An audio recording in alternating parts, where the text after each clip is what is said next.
রথযাত্রার দিন যদি একটু জিলিপি এবং খাজা না খাওয়া হয় তাহলে কি চলে বলো। হ্যালো এভরিওয়ান, আমি সঙ্গীতা। তোমরা সকলে কেমন আছো? তো this is day 13 of this challenge. তো সকলকে জানাই শুভ রথযাত্রার অনেক অনেক শুভেচ্ছা এবং অভিনন্দন।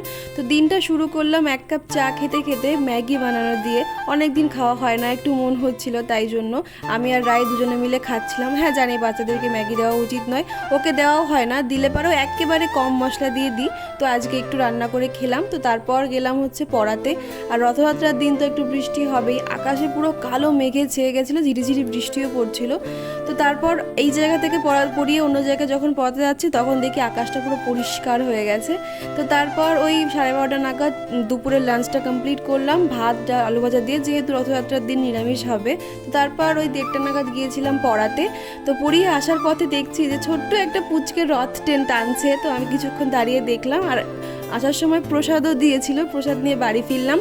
তারপর বিকালবেলা যখন রেডি সেডি হয়ে গেলাম বেরোবো, তখন বাইরে এসে দেখি আমার রায়ও রেডি হয়ে গেছে, পুরো পরীর মতো লাগছিল দেখতে ওকে।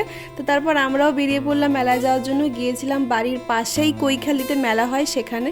তো মেলার দিনের ফুল ব্লগটা তোমাদের সঙ্গে আমি নেক্সট ভিডিও শেয়ার করব। তো স্টে টিউন ফর দিস। তো আজ এই ভিডিওটা এখানে শেষ করছি, টাটা।